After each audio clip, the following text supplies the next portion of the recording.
Patrocínio Canucks Intercâmbio. Cursos de inglês, francês, high school, college e universidade no Canadá. Comente que assistiu a este vídeo do Canadá Diário e você terá um desconto exclusivo.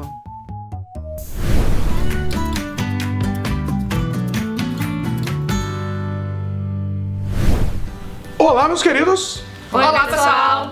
Estamos aqui com o pessoal da Canucks Intercâmbio e hoje Canucks Responde. Vocês mandam suas perguntas sobre intercâmbio, sobre estudo aqui no Canadá, que o pessoal vai responder. Vamos lá? Vamos lá! Roda a vinheta.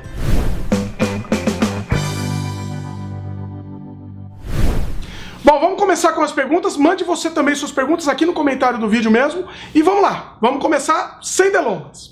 Tem a pergunta do Laurindo Alves dos Santos Neto. Acabei de sair do meu emprego. Será uma boa hora para tentar aplicar? Para os estudos, definitivamente. Olha sim, só. é uma hora bem boa. Só que a gente tem que filtrar se vai ser que tipo de estudo. Se ele tá pensando em vir para um college público, vão ter vários fatores aí antes, se ele tem IELTS, se ele tem inglês, essas coisas. Isso pode demorar muito. E a gente não quer que ele fique muito tempo desempregado, que isso pode depois prejudicar na aplicação do visto. Então isso não é legal. Se ele é uma pessoa, por exemplo, solteira e que quer vir estudar e fazer um college privado, já é mais tranquilo, porque o tempo de processo do college privado já é mais rápido. Mas sim, ele pode fazer isso sim, é uma hora boa. Quanto tempo que mais ou menos começaria a prejudicar? Quanto tempo que ele ficaria fora do emprego para começar a prejudicar a aplicação? Acho que a gente teria que aplicar o visto dele no máximo 3 meses ali depois que ele saiu do emprego, porque isso depois pode prejudicar bastante no visto. Legal. Ou seja, ficou desempregado no Brasil ou sabe que alguma coisa vai acontecer, já entra em contato com a gente. Já vem, né? Não, brincadeiras à parte, Dimitri, mas se você quer fazer um colégio público, e a gente sabe que vai ter esse tempo de demora que a Gabi falou, então talvez seja legal a gente já aplicar para um pathway. Então, já sabendo a escola que é parceira daquele college, a gente faz o pathway naquela escola, o certificado daquela escola vai valer de certificado de proficiência para ele entrar no college e a gente já faz toda a aplicação dele aqui, extensão do visto.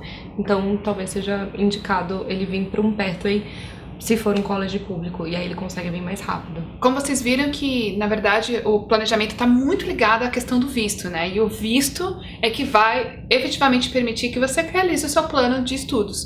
Então, a gente tem que tomar muito cuidado na hora do timing, né? E se você, como a Ana brincou, se você já está percebendo que tem uma coisa estranha na empresa, né? Se você vai ser demitido ou se você foi demitido, a gente vai ter que levar muito em consideração o timing, o tempo para a gente poder fazer a aplicação sem que isso seja caracterizado como uma perda de vínculo para o seu visto, né? E aí no máximo 3 meses desse tempo tem que tomar muito cuidado. Isso não é um requisito do college, é um requisito para o visto, mas é o visto que lhe permite no final pisar aqui no Canadá, né? E aí é por isso que a gente então faz essa questão do pathway, por exemplo, para o college público. E também lembrando que para quem tem ETA, não significa estar aqui e vir correndo, né? Então, se você ficou desempregado, não venha com ETA. Pelo contrário, é a hora que você não vem com ETA, porque se você vir com ETA e você ficou desempregado no Brasil, vai aplicar para o seu visto de estudos daqui, depois de um certo tempo que você ficou desempregado, vai ser muito pior. Tá? Então, é mais um momento para você esperar no Brasil, aplicar sim o quanto antes possível, mas aplicar para o visto de estudos, ok? Muito bom. Tem a pergunta aqui do Estúdio Ana Cavalcante, que muita gente pergunta, inclusive, tá? A pergunta é se algum college tem a possibilidade de fazer algum parcelamento, mesmo que anual.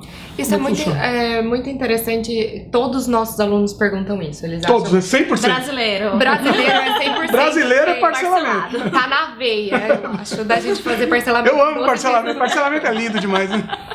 Mas para comprovação de visto, você vai precisar comprovar o valor inteiro, mas isso não quer dizer que você vai pagar o tuition inteiro daquele curso que você vai fazer, né? Do ano. Os colleges públicos, geralmente, a gente tem que pagar o termo. E termo são 4 meses. Então, setembro, janeiro, maio... Você paga por termo, então? Você paga por termo antes de começar aquele termo. Então, você pagou, recebeu a LOA, fez o visto. Para estudar aquele termo. Estudou aquele termo. Antes de terminar aquele, começar o outro, você também vai lá e pagou pra escola o próximo termo. Só que você falou, né, que você tem que ter a comprovação de todo o dinheiro. De todo o dinheiro. Olha só. Você tem que ter na conta esse dinheiro. O primeiro ano. Ah, tá. Então você vai ter a comprovação daquilo, mas pra pagar, então o college público você vai pagar em 3 vezes, vamos dizer assim. Tá. Você vai pagar por O terço. seu anual. Sem juros.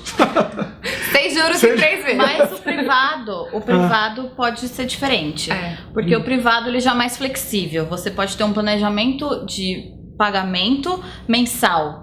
Então pode ser que eles parcelem a sua tuition em até 5 ou 6 ou 10 vezes, dependendo do período que você vai estudar naquele college privado. Dependendo do tanto de Exatamente. tempo, né, do estudo. E depende também muito da nossa parceria. Então tem colleges que a gente consegue fazer planejamento porque eles são nossos parceiros e eles aceitam a nossa parceria com esse planejamento de pagamento. E tem uns que são um pouco menos flexíveis, mas a maioria consegue algum tipo de parcelamento.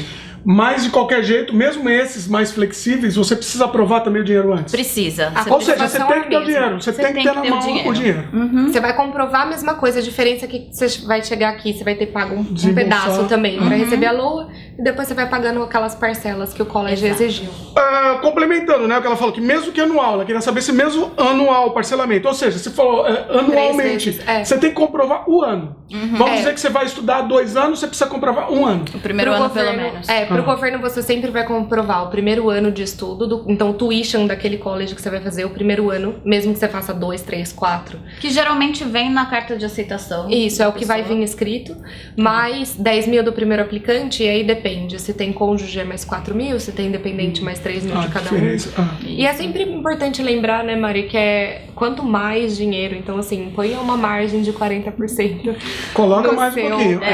No Pra seu não ficar tão no planejamento, limite. pra É bom. não ser no Sim, limite sim, ali o sim, dinheiro. é. Mas pode comprovar, além do seu dinheiro, você pode comprovar um sponsor, então fica tudo Pode ser um sponsor também, né? Você pode somar com o dinheiro, sei lá, do seu pai. do alguma coisa seu assim. pai, seu tio, enfim, alguém que Olha queira só, ser seu legal. sponsor. Um sponsor só. Geralmente... Tô dificultando. De preferência. Tá complicando a 7 situação. pessoas Umas 15 pessoas, a família Olha, inteira. o pai, o avô, o tio, Cachorro. o cachorro também. Mari, fala você. Bom, a gente já teve casos que o consulado não gostou da ideia de ter mais de um sponsor, então sempre que possível a gente pede para limitar. De preferência tem que ser alguém da família, né? Então não pode ser amigo, por exemplo, a menos que a gente realmente comprove que esse amigo tem quase que uma relação familiar, né, com aquele aplicante, e ainda assim também já é um jeitinho, digamos assim, né? Então de preferência família, não precisa ser pai e mãe, né? Pode ser tio, tia, primo, prima, Vó, é. avô, vó. Avô e vó é muito, muito comum, inclusive, né?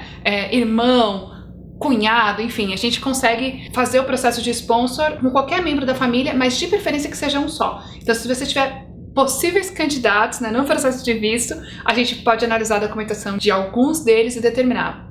Dá para fazer com um só? É melhor a gente escolher o melhor e fazer só com ele? Vamos abrir uma exceção e correr o risco, mas colocar 2, né, para reforçar? Então é uma decisão que a gente faz meio que customizada, Cada caso caso é a um caso, e dependendo de todo o cenário, é que a gente vai então entender os riscos e tomar essa decisão em conjunto. Até para explicar um pouquinho, né, nem todo mundo conhece o termo sponsor.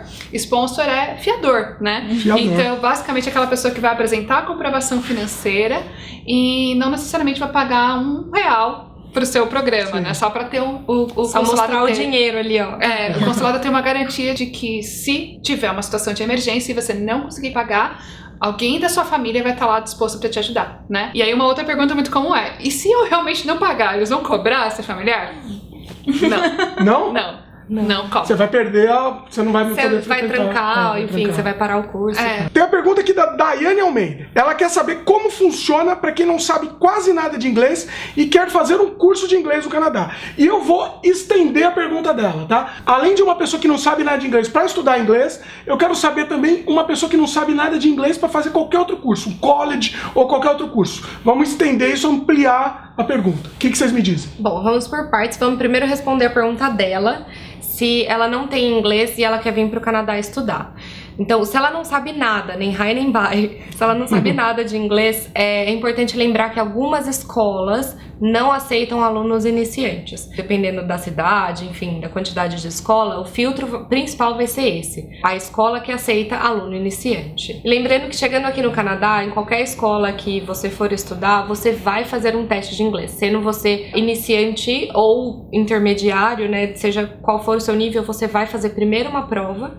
Então, no primeiro dia de aula, todos os alunos fazem uma prova para saber o nível que você tá. E aí você vai para a sala de aula com os outros estudantes de outras nacionalidades que têm o mesmo nível que você. Mesmo se você não fala uma palavra. Mesmo se você não fala Vai uma ter palavra, um você teste. faz um teste. E você vai ter uma sala. E lá pra geralmente você. é todos os testes, né? Você faz o escrito, tem uma redação, aí você faz uma conversa com o professor. Tá. Então você faz todos os skills do inglês nesse teste e aí você vai ser colocado naquela sala de aula que você foi nivelado. Junto vamos com os dizer assim. outros alunos do mesmo nível Mesmo que nível. você. Tá. É, o único ponto é que tem algumas escolas que não aceitam. Se você não sabe nada, tem que saber um pouquinho, tem que ser o básico.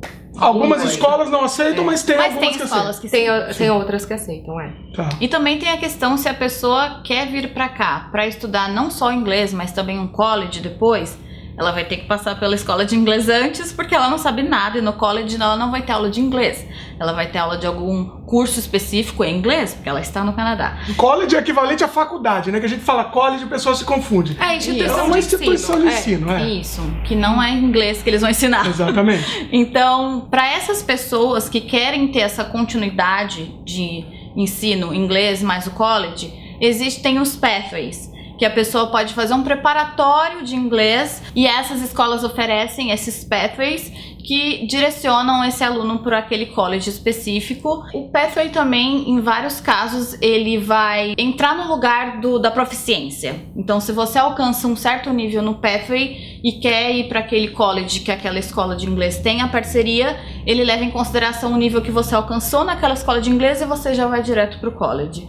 E aí você pode dar continuidade. É, ou seja, em vez de você ter um certificado de IELTS, você tem um certificado de conclusão daquele nível daquela escola.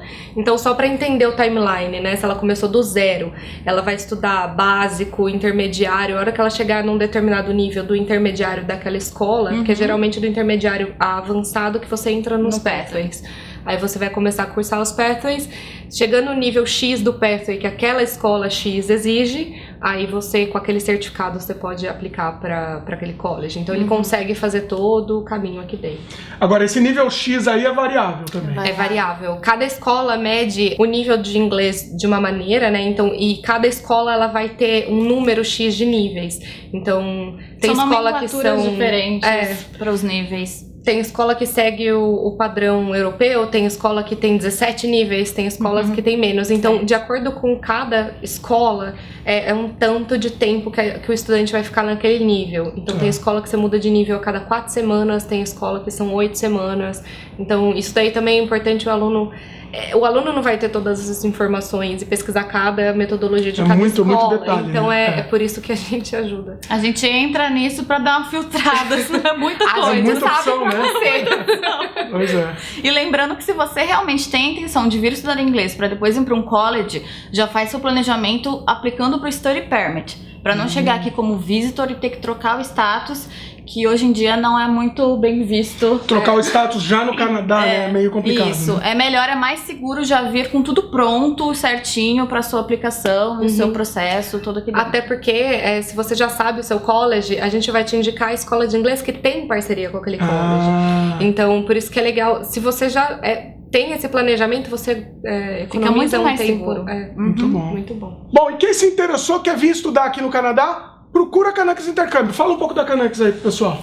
A Canucks é uma criação da Ivisa, então é uma empresa do mesmo grupo. Foi criada aí pela Marilene com esse objetivo, né, de que a gente converse em todos os aspectos aí, faça o seu planejamento total aí do estudante, desde o visto, planejamento de estudo até imigração, se esse for o seu objetivo. Se você se interessou e quer entrar em contato com a gente, o nosso e-mail é info@canucksintercambio.com. Como escreve Canucks? Só letra aí pro pessoal, que de vez em quando o pessoal se confunde. C-A. Olha lá, C-A-N-U-C-K-S. ó, vamos usar isso aí. Intercâmbio. Intercâmbio todo mundo sabe. Intercâmbio em português. Bom, quem se confundiu aqui, o contato tá aqui na tela e também tá na descrição do vídeo. A gente recomenda, realmente vale a pena e é um serviço todo integrado. Então, realmente é muito mais fácil para vocês, né? Vocês não precisam se preocupar que o pessoal cuida de todo o planejamento de vocês. É isso? É isso. Mande suas perguntas, elas vão voltar aqui para responder. É isso aí, queria agradecer mais uma vez. Obrigada. Obrigada, Jimmy. Muito bom. Gostaram do vídeo? Dá um like pra gente, adicione os favoritos, comente, divulgue, se inscreva no nosso canal se ainda não se inscreveram, clique no sininho de notificação para sempre receber as novidades. Valeu, beijo no coração. Até.